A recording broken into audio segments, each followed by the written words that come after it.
한국에서 대단히 유명한 교수 한 분이 계십니다. 그분이 자주 이런 이야기를 합니다. 한 번은 제가 그 EBC 교육방송을 들은 적도 있습니다. 이분은 노자와 장자 사상에 대단한 전공을 한 만큼 학식이 깊으신 분입니다.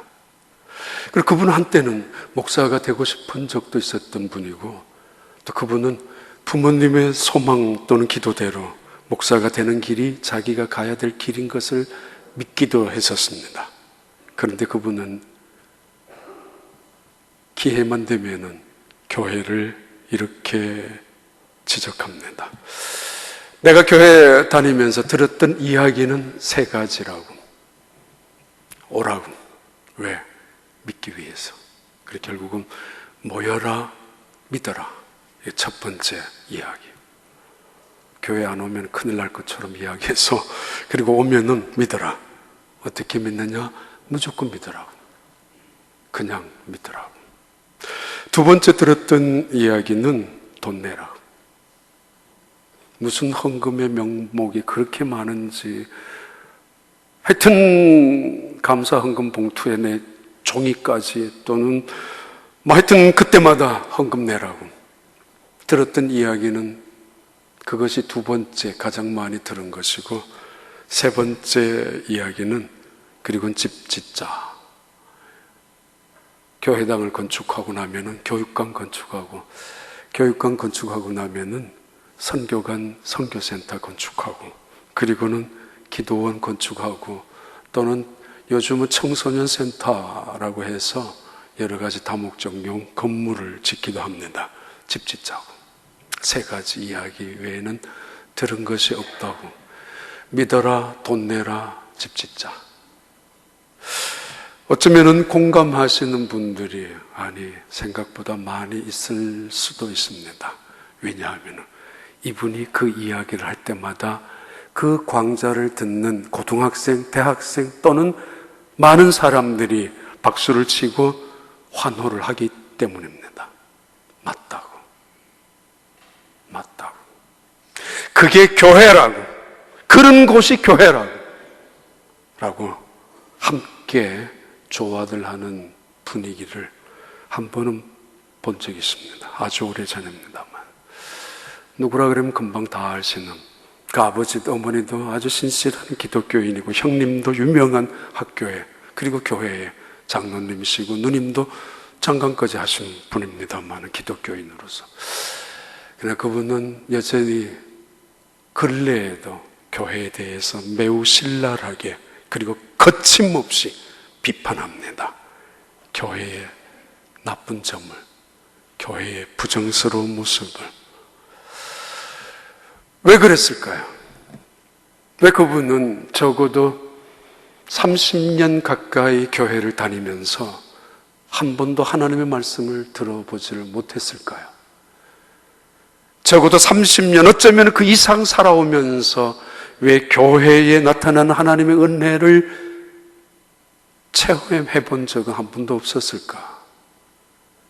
그분의 눈에 비치고 그분의 귀에 들렸던 이야기가 왜 이것밖에 없었을까? 그런데 때때로 그분만의 이야기는 아닙니다. 더 무서운 것은 교회 안에서도 교회를 비난합니다. 교회가 이 모양이자라고. 교회가 이래서는 안 된다라고. 오늘 주제입니다. 하나님은 어떤 교회 공동체를 그림을 그리고 계시는가? 하나님은 어떤 이스라엘 민족의 공동체를 환상을 통하여 보여주시고 계시는가? 이것은 곧 교회 공동체에 대한 환상과 또 교회 공동체를 향한 하나님의 언약, 약속이기도 하기 때문입니다. 어떤 환상을 하나님이 이스라엘 백성들에게 보여주시고 계시는가? 과연 우리는 교회를 갈 필요가 있는가? 가치가 있는가? 안식일을 기억하라. 어떤 방법으로 기억하는 것이 그 의미인지, 안식일을 거룩히 지키라. 어떻게 지키는 것이 거룩하게 지키는 것인지, 마치 주일날 교회 안 가면 큰일 날 것 같은 마음이 드는 것도 사실입니다만은, 그러나 때로는 어떤 사람들 꼭 교회 가야만 되느냐라고 차라리 교회 가서 죄 짓는 것보다는 그 가식적이고 거짓과 위선 같은 것들만 보여지는 일들 속에서 차라리 나는 교회에 있겠다라고 집에 있겠다라고 생각하는 사람들도 있습니다. 아주 신학적인 의미로 교회를 가야만 구원을 받는가라는 사람의 질문도 있습니다. 하나님이 보여주는 환상이 있습니다. 오늘 이스라엘 민족에게 보여주는 환상입니다. 이스라엘 민족에 대한 공동체의 환상입니다. 사람들이 흔히 말합니다. 교회만 보지 마라, 사람만 보지 마라, 하나님을 바라보라고. 그런 의미에서 같은 의미이지만은 하나님께서 이스라엘 백성들을 향하는 하나님의 말씀입니다. 우리는 실망하기도 합니다. 교회를 통해서 굳이 그럴 필요도 없는데, 안 가면 그만인데, 그러면서도 다시 꾸역꾸역 교회를 향하여 발길을 옮기기도 합니다. 때로는 그러면서 상처를 받습니다. 아주 심각할 정도로 상처를 받을 때도 있습니다. 그러면서도 다시는 교회 안 가라는 것보다는 그래도 교회는 가야 되겠다라는 마음을 갖고 있는 것이 사실입니다. 왜 그들의 마음 속에는 교회를 떠나면 안 되는 마음이 있는가? 어떤 사람에게는 교회가 어떤 모습으로 그려지고 있는가? 어떤 곳이기에 교회를 가야만 한다고 생각하고 계시는가? 여러분, 교회 본질을 이야기하려고 하는 것은 아닙니다만, 오늘 이사야 41장의 환상을 통하여 나타나는 하나님의 언약 약속이 있습니다. 그 중에 첫 번째 환상 언약입니다. 이것이 이사야서 41장 13절부터 16절까지의 말씀인데 14절 다 함께 한번 펴봐요. 그래요. 13절부터 한번 같이 읽겠습니다. 이는 나 여호와 너희 하나님이 내 오른손을 붙들고 내게 이르기를 두려워하지 말라, 내가 너를 도우리라 하실 것입니다. 14절 버러지 같은 너희 야곱아, 너희 이스라엘 사람들아, 두려워하지 말라. 나 여호와가 말하노니 내가 너를 도울 것이라. 내 구속자는 이스라엘의 거룩한 이인이라. 15절 보라, 내가 너를 이가 날카로운 세타잡기로 삼으리니 내가 산들을 쳐서 부스러기를 만들 것이며 작은 산들을 겨같이 만들 것이라. 16절입니다. 내가 그들을 까부른 즉 바람이 그들을 날리겠고 해오리 바람이 그들을 흩어버릴 것이로되 너는 여호와로 말미암아 즐거워하겠고. 가끔씩 이야기 드렸죠.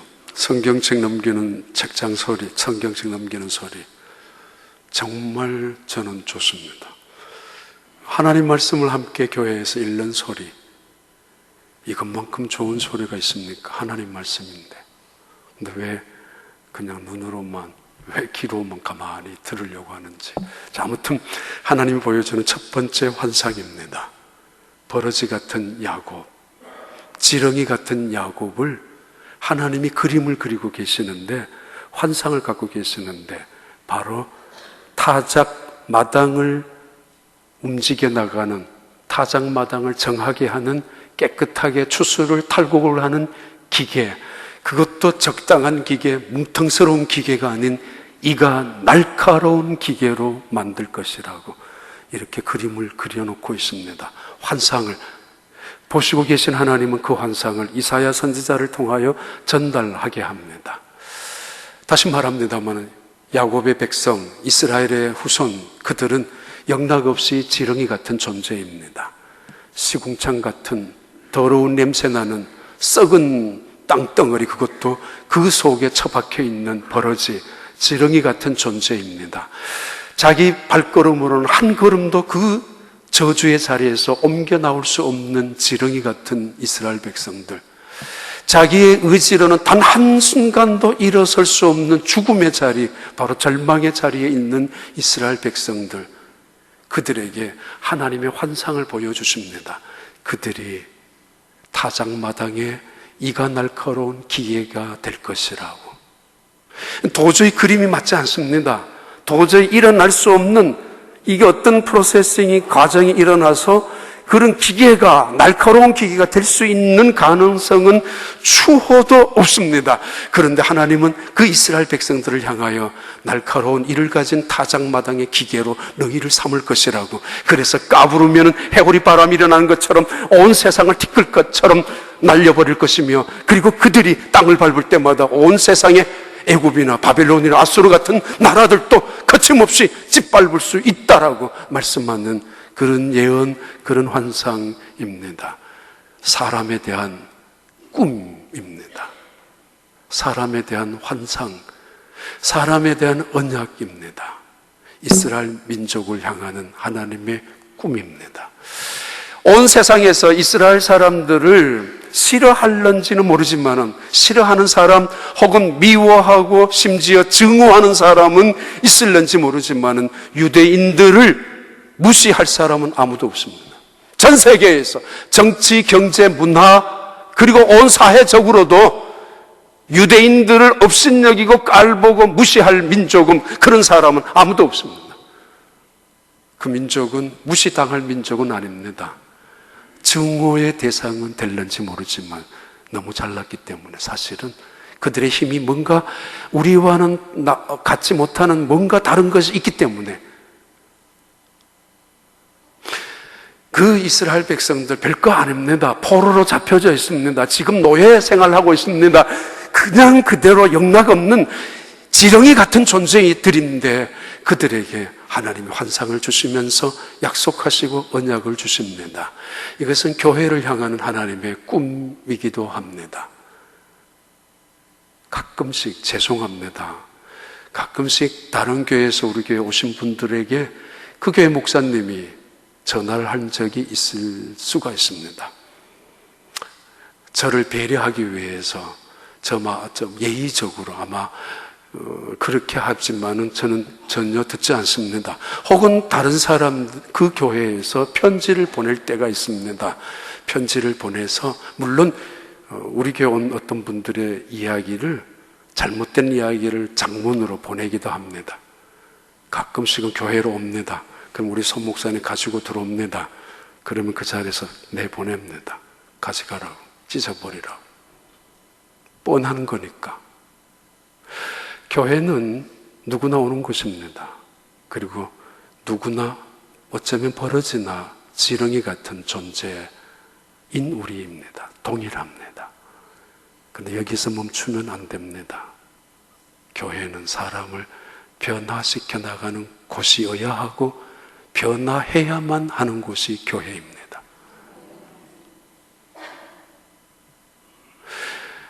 죄로 인하여 죽을 수밖에 없는, 사실 흔히 말하잖아요. 그게 진짜로 얼마나 여러분 실감하는지 모르겠습니다만은 사실은 오직 하나님의 은혜 없이는 그 저주와 죄, 죽음의 자리에서 옮길 수 없었던, 솔직히 말하면은 버러지보다도 못한 존재 아닙니까? 겉으로는 멀쩡하고 겉으로는 대단하고 겉으로는 뭐 인격적으로 훌륭한 존재인 것 같지만은 하나님 보시기에는 노아 홍수 시대의 물속에 파묻혀 버릴 수 있는, 쓰러질 수밖에 없는 그 벌레보다도 못한 존재 아닙니까?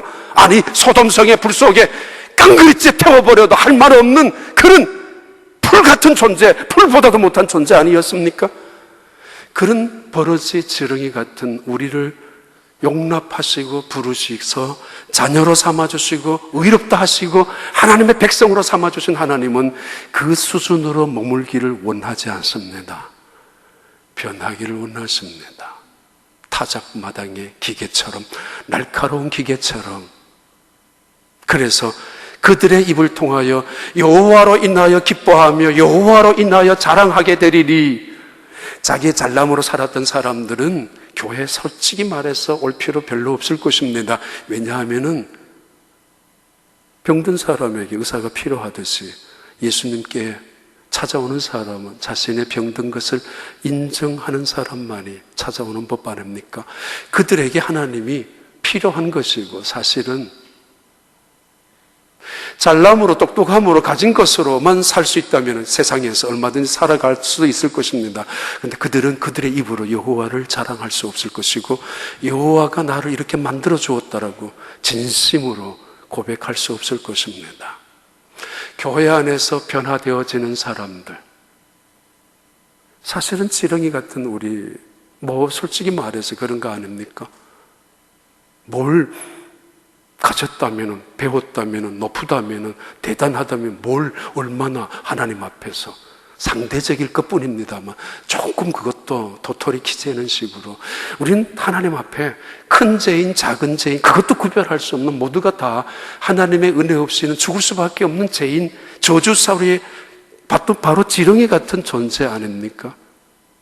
근데 하나님이 우리를 변화시켜 주시는데 깜짝깜짝 놀라죠. 야, 내가 이렇게 너그러워지다니, 내가 이런 순간에도 겸손할 수 있다니, 내가 이런 순간에도 이 말씀까지도 순종하다니, 아니 내가 손해를 볼다니, 손해를 보면서도 참을 수 있다니, 내가 이런 모욕과 오해를 당하면서도 인내할 수 있다니, 그러면서도 눈물을 흘리고, 그러면서도 감사하고, 그러면서도 기뻐할 수 있다니, 바로 그것이 하나님의 교회 안에서 얻을 수 있는, 하나님이 교회를 통하여 꿈꾸고 그림을 그리고 있는 환상 속에서 나타나는 언약입니다.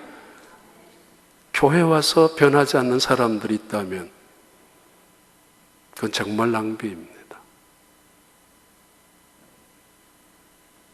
교회 꼭 가야 되는가? 그 사람들 보니까 정말 꼴 보기 싫다고, 그 사람들 보니까 정말 예수 믿을 마음 정마저 떨어진다고. 나는요, 나는 타작마당을 정하게 하는 이가 날카로운 기계. 그래서 이 이스라엘 백성들은 하나님을 하나님의 은혜를 감격해 합니다. 내가 이렇게 변할 줄 몰랐다고.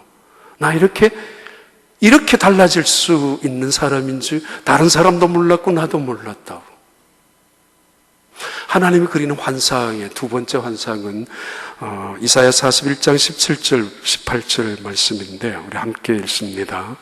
가련하고 가난한 자가 물을 구하되 물이 없어서 갈증으로 그들의 혀가 마를 때에 나 여호와가 그들에게 응답하겠고 나 이스라엘의 하나님이 그들을 버리지 아니할 것이라. 18절 내가 헐벗은 산에 강을 내며 골짜기 가운데 샘이 나게 하며 광야가 못이 되게 하며 마른 땅이 샘 근원이 되게 할 것이며 됐습니다. 첫 번째 환상은 사람에 대한 환상입니다. 변화되어지는 사람의 환상. 두 번째 환상은 강물이 솟아나는 환상입니다. 가련하고 가난한 자들아, 빈핍하고 공경에 처한 자들아, 물을 구하되 물이 없어서 혀가 바짝바짝 말라 타들어가는 자들아, 지금 노예로 포로로 잡혀가 생활하는 그들을 빗대어서 이야기합니다. 그러나 동시에 온 세상을 향하여 던지는 하나님의 말씀입니다.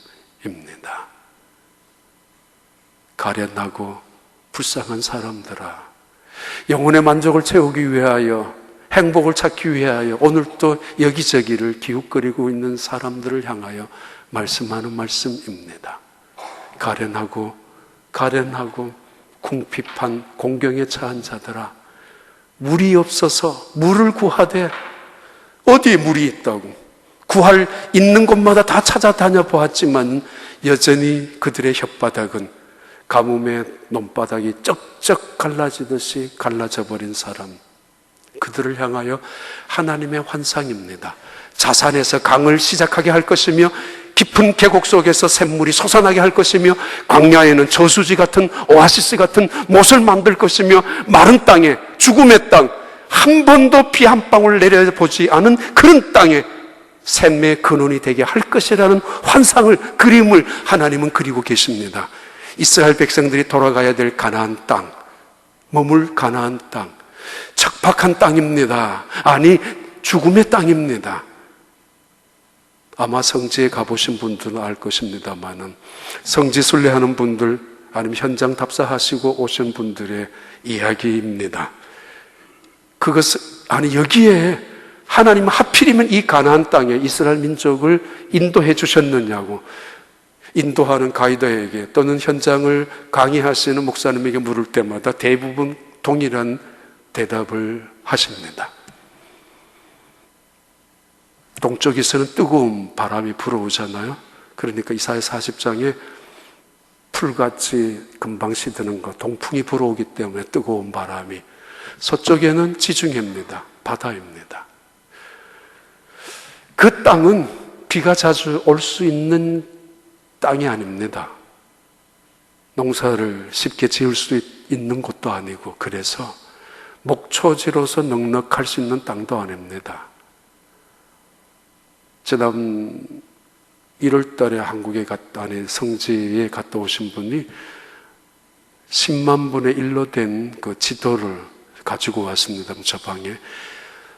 갈릴리 호수나 사해, 지중해 바다하고 컴퓨터로 만들었기 때문에 그 지도가 한참 내려가 있습니다.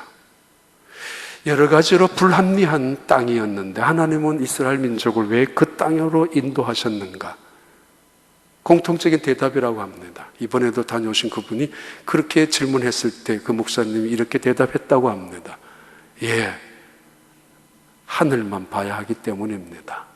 하나님만 바라보고 하나님의 은혜, 하나님의 도움만을 바라보면서 사는 땅이 여기입니다. 강 하면은 에덴입니다. 비 한 방울 오지 않았던 그 시대 에덴 동산에는 적어도 4개의 강이 발원했었고 그 강물이 온 세상을 흘러나가는 강물이 되었습니다. 에덴 동산에서 발원했었던 4개의 강물 연상되지 않습니까? 하나님은 이스라엘 민족의 공동체를 이야기하실 때 새로운 창조, 재창조를 약속하시고 계시고, 이 이스라엘 민족의 척박한 땅이지만은 하나님은 헐벗은 자산의 땅에 강물을 열 것이며, 그리고 계곡에도 어떤 계곡이든지 간에 또는 광야에도 메마른 땅에도 샘의 근원이 되게 할 것이라는 이야기는 하나님의 은혜를, 생명의 강물을 너희들에게 끊임없이 내가 공급해 주겠다라는 약속을 의미해 주는 말씀입니다. 이스라엘 백성 하면은 또 물 하면은 그들은 생각나는 게 광야, 오래전에 광야 조상들이 지나갔을 때 반석에서 솟아난 샘물입니다. 그런데 지금 반석에서만 솟아나는 샘물이 아니고 광야에는 광야대로, 마른 땅은 마른 땅대로, 계곡에는 계곡대로, 그리고 헐벗은 산, 도저히 나무 하나가 없는 빨간 산, 헐벗은 산, 그 산에도 강이 새롭게 출발할 수 있을 만큼 내가 하겠다라고 가련하고 궁핍하고 배고픈, 그리고 오늘 또 세상을 향하여 물을 구하러 다녀다가 혓바닥이 쩍쩍 갈라지는 인생을 향하여 하나님이 환상 속에서 보여주는 약속입니다. 내가 강물을 흘러가게 할 것이라고. 교회를 상징하는 두 번째 환상입니다. 에스겔이 바라보았던 강물의 환상이 그러했습니다. 요엘이 성령을 통해서 보여주었던 환상의 말씀도 그러한 동일한 말씀이었고, 예수님께서도 이 세상에 오셔서 누구든지 나를 믿는 자는 그 배에서 생수의 강이 흘러나리라고. 시골에 있었던 시골의 그 이발사였던 한 분이 갑자기 땅이 올라가면서 생긴 돈으로 자식들 교육도 시킬 필요도 있고 해서 큰 도시로 옮겼습니다. 그래서 이발관으로 경영할 만큼 큰 이발소를 운영하게 되었습니다. 동네 사람들이 이분이 옮기기 전에 환송까지 해주면서 기쁨으로 성공을 위해서 큰 도시로 나갔습니다. 그런데 6개월이 지나지 않아 그분은 다시 고향으로 돌아와서 옛날에 했었던 그 이발소를 다시 운영하기 시작했습니다. 이발소에 드나드는 손님들에게 말합니다. 그리고 그들이 물었습니다. 아저씨, 아니 왜 다시 돌아오셨습니까? 그 큰 돈을 가지고 도시에 나가서 성공하고 싶었을 텐데 왜 도시 오셨습니까? 잔이라는 이분은 그렇게 대답합니다. 교회가 없어서 왔습니다. 아니, 보이는 게 교회 건물인데 하늘을 향하여 우뚝우뚝 솟았던 곳이 교회일 텐데 교회가 없다뇨. 예배가 없었기 때문이라고. 아니 예배가 왜 없었어요? 그래도 구석구석에 그래도 큰 예배당에 사람들 없었다 할지라도 몇몇 사람들이 모여서 예배 드리는 사람들이 있었을 텐데 예배가 없었다니 한 번도 은혜를 맛보지 못했다고.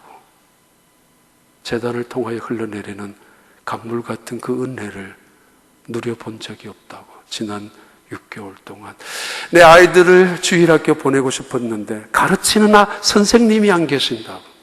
온 세상이 밤새도록 도박장에 유흥장이 불이 꺼지지 않는 세상 속에 큰 도시로 나갔지만은 그분은 다시 보따리를 싸들고 시골로 되돌아오셨습니다. 예배가 드리고 싶어서, 은혜를 맛보고 싶어서. 제가 아는 목사님이 이런 이야기를 했습니다.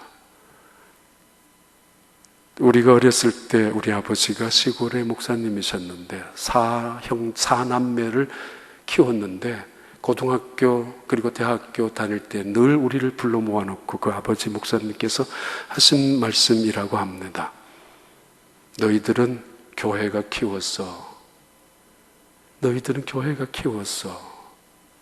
그럴 때마다 지금은 목사님이 되신 그 아들, 그분의 마음속에는 굉장히 기분이 안 좋았다고 합니다. 그리고 언짢을 정도가 아니라 분노까지 생겼다고 합니다.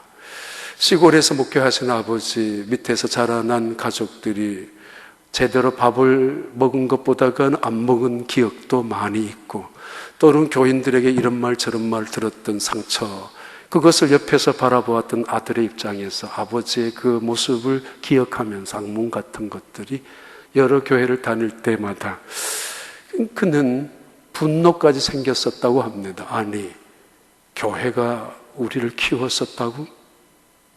혹시 하나님께서 나를 키워주셨다, 하나님이 너희를 키워주셨다라는 말을 할 수는 있을는지 모르지만 그거는 가능합니다.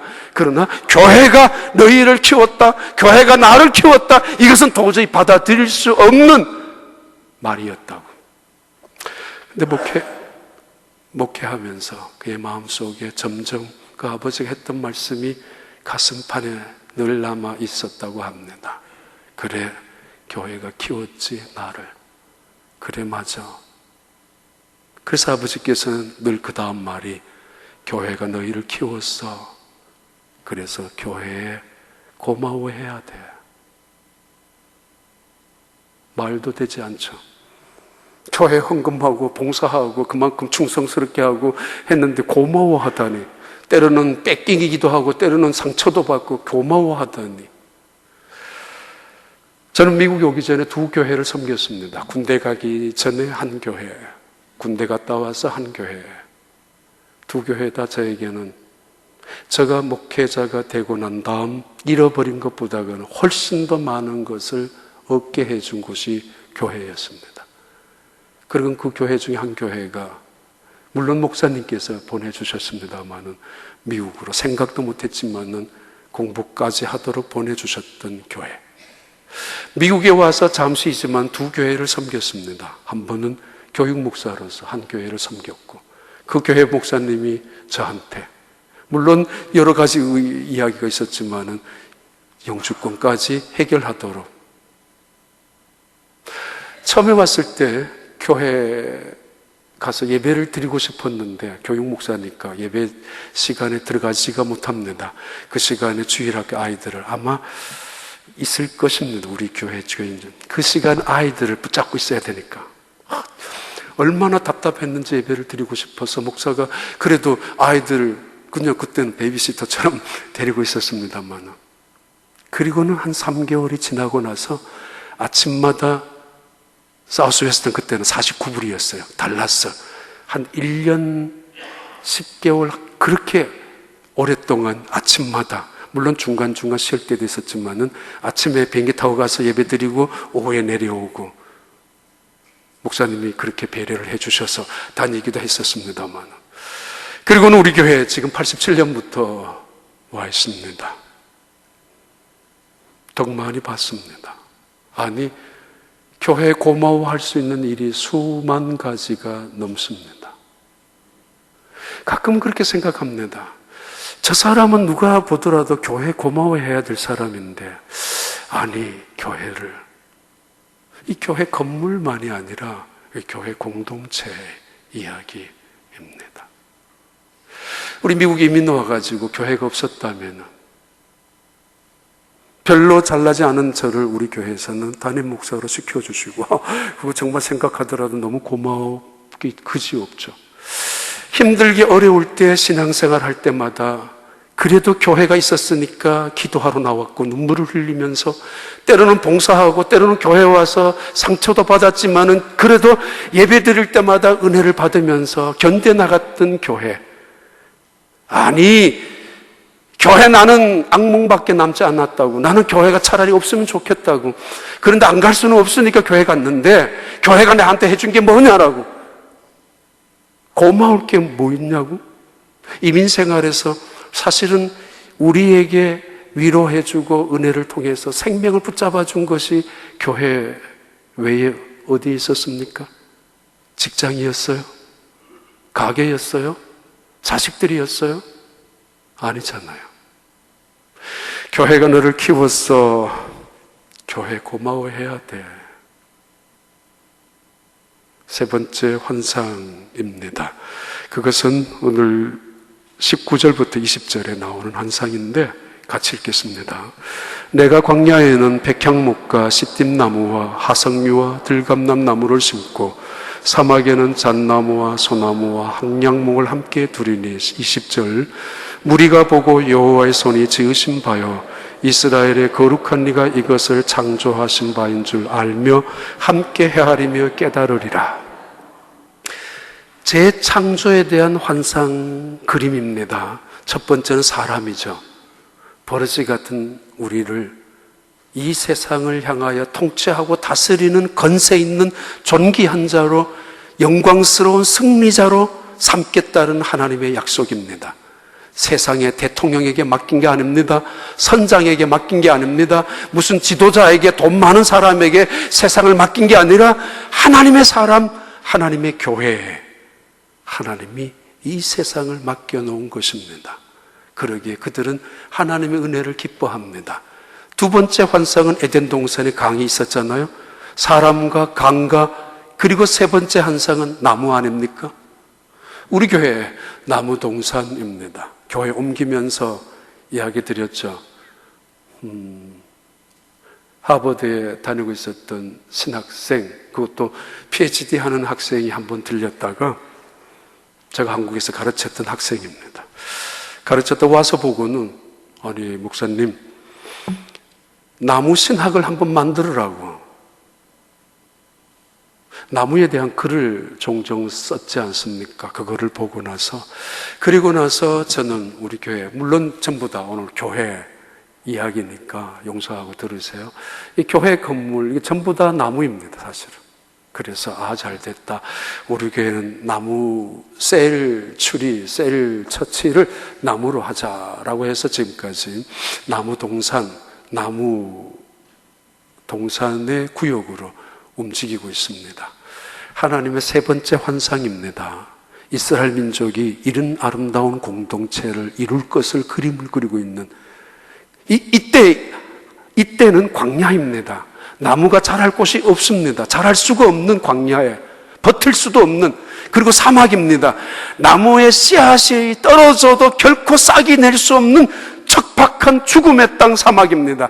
그런데 하나님의 환상이 가장 한꺼번에 7개의 나무의 종류를 보여주고 있는데 온 세상의 모든 나무를 다 집약해 놓은 상징적인 7가지의 나무의 모습입니다. 광야에 백향목과 시띠나무와 화석류와 들감남나무를 내가 나게 할 것이며 울창한 숲을 만들어 가게 할 것이고 사막에는 잣나무와 소나무와 그리고 뭐죠 마지막에는 뭐요? 항량목까지 그것까지 어떻게 기억하셨는가? 7개의 나무를 하나님이 환상을 통하여 이사야 선지자에게 보여주고 계십니다. 이사야 선지자에게.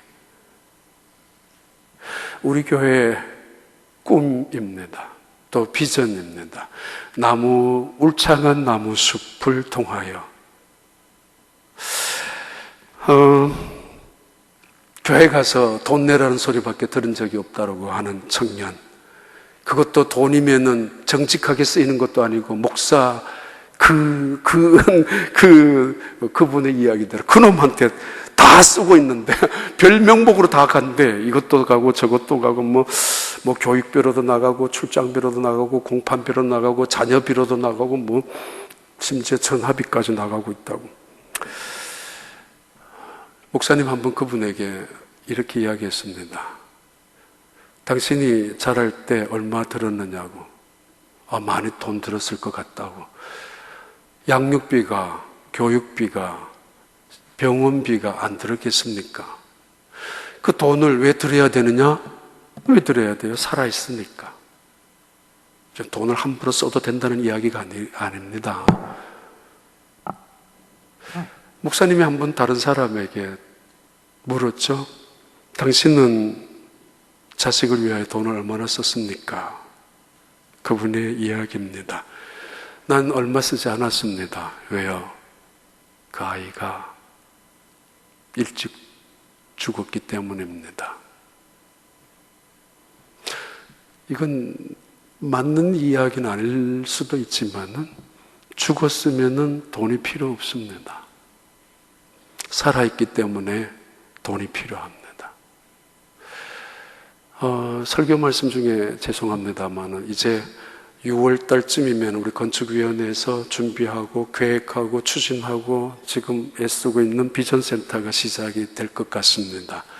우리가 세상에서 그렇게 말하는 교회를 또 짓게 됩니다. 그래서 저도 유혹을 받습니다. 솔직히 나도 근사한 목사가 되어서 교회가 중요하지 않습니다. 그래서 어디 체육관에 빌려서 예배 드리고 싶은 유혹도 많이 있습니다. 그리고 우리 비전센터 짓지 맙시다.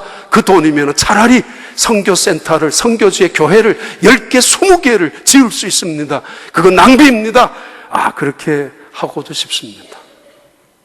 그리고 부엌을 이렇게 많은 돈을 들여가지고, 이거는 제가 여러 번 이야기했습니다만, 이렇게 다시 우리의 편리함을 위해서, 물론 교회 와서 봉사하실 때 너무 힘드는 분들 많이 계시는 거 늘 죄송하게, 정말 죄송하게 생각합니다. 그런데 한번 생각해 봐요. 지난 2, 3주 동안 우리 여러분들이 교회 안팎을 정말 깨끗하게 청소하는 사람들 있었는데 그분들 억지로 하지 않았습니다. 기쁨으로 했습니다. 내 교회니까, 우리 교회니까. 부엌에서도 힘들고 어려울 때가 많이 있을 것입니다만은 기쁨으로 한번 해봐요. 불편한 거 어차피 좀 있었잖아요. 일주일에 1년에 한두 번 교회 와서까지 힘든 거, 위험한 어려운 것은 우리가 의논해서 당에서 건축위원회에서 바꿔나갈 생각입니다만은 그래도 우리가 조금은 서로가 협력해야 되지 않습니까? 여러 가지로. 우리 교회 나무동산 여기에 이렇게 말씀하고 있습니다. 울창한 나무숲이 이루어지고 난 다음 세상 사람들이 이번에는, 처음에는 내가 바뀌어지고 나가지고 내가 기뻐했잖아요. 하나님의 은혜가 이렇게 내가 달라진 모습을 통하여. 그런데 울창한 나무숲을 통하여 온 세상이 하나님이 하나님의 되심을, 하나님이 창조주이심을, 하나님이 정말 진짜 신인 것을 온 세상 사람들이 그 교회, 그 나무 울창한 숲을 통하여 알게 되고 깨닫게 되고 찬양하게 되고 영광을 돌리게 된다고 20절에는 그렇게 말씀하고 있습니다. 유명한 이야기가 하나 있죠. 거북이 나무, 거북이 바위 이야기. 거북이 바위가 그 바닷가에 홀로 외롭게 지키고 있었습니다. 늘 힘들었습니다. 외로웠습니다. 그래서 나무들이 세워졌으면 좋겠다라고 했는데 가끔은 나무들이 싹이 납니다. 그리고 자랍니다. 그러면은 이 거북이 바위가 그 옆에 있는 나무한테 말합니다. 힘내라, 꼭 견뎌라. 그런데 이 바닷바람이 거세게 불어올 때는, 또는 파도더미까지 쳐들어올 때는 조그만하게 싹이 나던 이 나무들이 죽고 말고, 그리고는 그것을 알았던 어떤 나무들은 떠나기 시작합니다. 떠나가는 그 나무들을 붙잡고 거북이 바위가 하는 이야기입니다. 떠나지 마라. 여기 있어봐. 여기가 너의 자리야. 지켜봐. 여기가 너의 자리고 우리 자리야. 그러나 이 나무들은 뿌리를 내릴 수 없다는 핑계로, 아니, 나무가 자라면서 겨울에는 매서운 바람 때문에 꺾여지고 파도가 치면서 넘어지고 쓰러지기 일쑤이기 때문에, 그리고 다른 친구들도 떠나가고 있기 때문에 나도 떠나간다고 하나 둘 늘 떠나가고 말았습니다. 그러다가 어느 날 조그마한 소나무 씨앗이 떨어지고 싹이 나면서 자라기 시작합니다.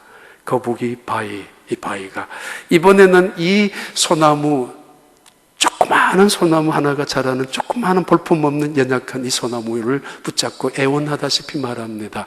소나무야, 소나무야, 너 떠나가면 안 돼. 여기가 너가 있어야 될 자리야. 그러면서 옛날 이야기도 해줍니다. 어떤 소나무는, 어떤 미루나무는, 어떤 단풍나무는 뭐 이런 이야기 저런 이야기하면 나무들이 다 하나둘 떠났다고, 외로워서 떠나고 힘들어서 떠나고 뿌리가 없어서 떠나고, 아니 죽어버렸던 나무들도 많다고. 이 나무가 그 애처로운 거북바위의 이야기를 가슴에 담습니다. 그리고는 혼자 견디기 시작합니다. 뿌리를 내립니다. 그러면서 짠 바닷물에 뿌리 보다가는 더 깊게 진짜 물을 받아들이기 위하여 뿌리를 더 깊게 뿌리를 내리기 시작합니다. 뿌리가 점점점 깊은 곳에 내리면서 바람이 불어도 쉽게 부러지지, 넘어지지, 꺾이지 않았고, 또 파도가 치더라도 너무 자주 흔들거리지도 않았습니다. 자라나는 이 소나무 옆에 또 다른 나무 씨앗들이 떨어지면서 나무들이 하나씩 자라나기 시작합니다. 처음에 떨어진 이 소나무가 붙잡기 시작합니다. 그리고는 서로 뿌리가 연결됩니다. 나무가 하나가 됩니다. 이 바위 이 파도, 이 바다 옆에 있는 조그마한 동네는 언제나 바닷바람 때문에 힘이 들었었는데, 어느 날 눈을 떠보니 울창한 나무숲 속에 자기들의 동네가 아늑하게 되었습니다. 어느 순간에 서로가 뿌리를 깊이 내리며 서로가 힘이 되어주고 서로가 하나가 되어주었던 나무들이, 그리고 거북바위의 그 이야기를 가슴에 담고 있었던 이 나무들이 자신의 자리가 거기인 줄 알고 지켜나가면서 동네를 지켰다라는 거북바위의 이야기는 늘 교회에 대한 이야기에 나오는 유명한 예화입니다. 교회가 너희를 키웠어. 뭘 교회가 키웠어? 하나님이 키웠지, 사실은. 끔찍스러워, 교회 생각만 하더라도 안 갈 수는 없고. 아니야, 넌 교회가 널 키웠단 말이야. 교회 고마워해야 돼. 오늘 또 누가, 죄송합니다, 카드를 놓고 갔는데 제가 우리 교회에 와서 너무 가슴이 은혜가 된다고. 차에서 내리자 말자, 예배당에 앉자 말자, 마음에. 그래서 마음속에 혹시라도 내가 누가 되지 않을까, 우리 교회에. 교회에 고마워해라. 하나님께 고마워해라. 우리 가슴속에 담고 있는 말씀, 그리고는 자식들에게도 가르쳐줘야 될 말씀 아닙니까? 교회 떠나지 마. 너희들 평생 교회가 너희를 키웠단 말이야. 교회 고마워해라. 기도하겠습니다. 하나님 아버지, 하나님이 꿈꾸고 하나님이 그림을 그리는 에덴 동산처럼 우리의 교회가 정말 하나님의 사람들로, 변화되는 사람들로 채워지게 하시고, 은혜의 강물, 생명의 강물이 흘러넘치게 하여 주시고, 그리고 그 강물이 흐르는 곳마다 울창한 나무숲이 세워져서 그 열매가 맺혀지고, 그래서 많은 사람들이 그 나무숲을 바라보고 하나님의 영광, 하나님의 살아계심, 하나님의 그 존귀하심을 함께 찬양할 수 있는 축복의 공동체로 삼아 주시옵소서. 예수님 이름으로 기도하옵나이다.